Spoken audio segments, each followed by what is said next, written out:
Your legs hang down near the bottom of the pool, and you've been told for years that you need a stronger core or to kick harder. Now let me tell you something, that both of those are wrong. Your legs are the symptoms and has nothing to do with them fixing anything. There are 3 causes that you almost certainly have one. Go through them in order and then you can stop whenever your hips come up. Hi, I'm Alex Coci, I'm a former Olympic swimmer, and today I'm going to take you through the steps so you can get better at swimming. One of the steps, people don't really believe it until they're actually trying it. So stick until the end because you're gonna know which one of those 3 is actually yours. So start at the front with your eyes. Step number 1, where you're actually looking. Now I want you to ask somebody to film you from the side and just be honest for one lane. If you can see the wall coming or the swimmer ahead of you in the next lane, that means your head is up. Your body turns around your chest. So the moment your head lifts, the other end drops. So there is no strength involved here. It's just what happens in your stroke. Now this is exactly like a wheelbarrow. You lift the handle towards and the front will dig into the ground. You didn't put anything different here. You changed the angle at one end and then the other end went where it had to. Now here's the fix. Look at the bottom of the pool. You can do it a bit forward, but straight down. And let the top of your head lead the movement. Your neck should feel long and relaxed. And once that feels normal, check if the hips came up. Now lie down on the floor with your arms by your side. Lift your chin to look at the wall and feel your lower back that goes tight and your legs get heavy. Now put your forehead down and feel it all it go. And that's exactly how it works. In your next session, swim 625s with 20 seconds rest and count how many times you can actually sneak to look forward.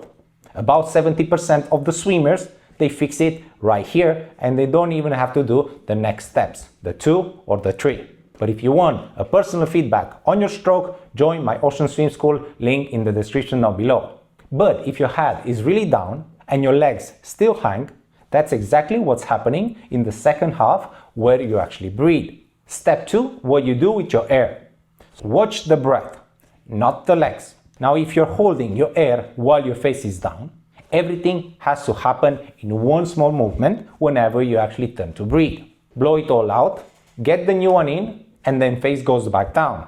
And nobody does that in a half a second. So what do? You lift your head to buy time, but then your legs actually pay every single stroke. Now this is exactly like getting to the front door with your arms full of shopping.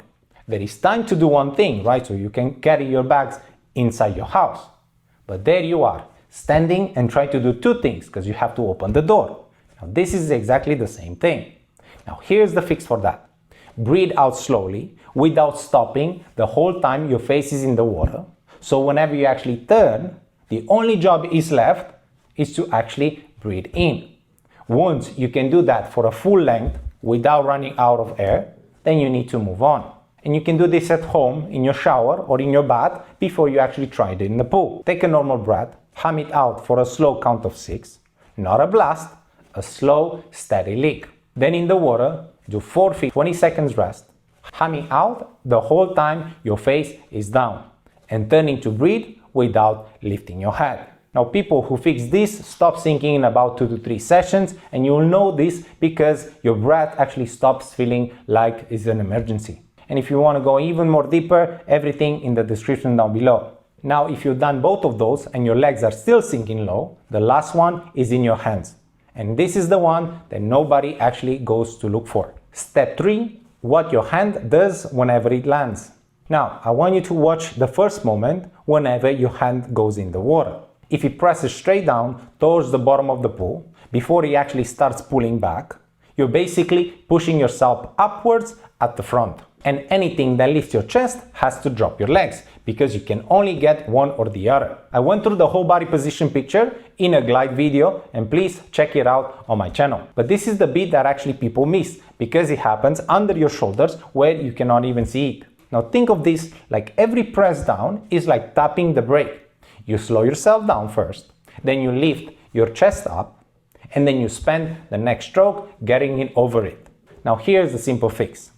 Let your hand go in the water and then you reach forward first. Then you bend your elbow and then you press back instead of down. Forward, then back, never down. Once your hands stop diving, check your hips once more. Now put your palm flat on a bar, on a chair, on a rail, anything you can find. Now press it backwards and you will feel yourself moving forward instead. Same arm, same effort, but just different result. In the water, do 6 25s, 15 seconds rest, and pause for a full count of 1 of your hand in the front before you actually start pulling. Now that pause is your own stop to dive for most people, and your hips usually come up anywhere to 2 to 3 inches in 2 weeks. And once you're flat, you're gonna feel your hand really holding the water because a level body finally gets you feel the catch. Now that's exactly what the catch video actually covers, so a link will be at the end. Now if you're going to fix all these 3, you should feel a light pressure on your chest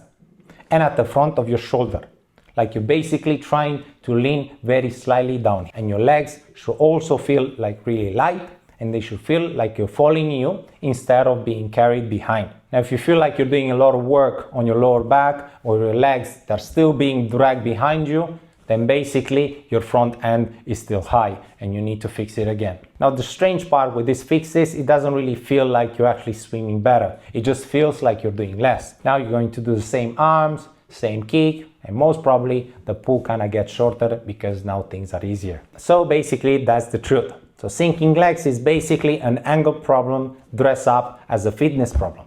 So here you can spend years in the gym building an engine for a boat that's actually pointing at the bottom of the pool. I keep saying this, you're not getting stronger, you're just getting smarter. Same effort, double the results. And if you want me to look at your stroke and tell you exactly what's costing you, join my Ocean Swim School, link in the description down below. Now drop a comment and tell me which one is yours. I read every single one and I try to answer your comments as well. Like and subscribe, you know the drill. Now that you know how to get those legs back up to the surface, but the thing is that only holds if your kick isn't dragging them down again, if you're still kicking from the knees, or if your feet are still dropping below the body line, you're basically going to undo all these 3 things by 100 meters and you're never gonna know why. And that's exactly what the freestyle kick video actually fixes. Watch it next. See you in the pool.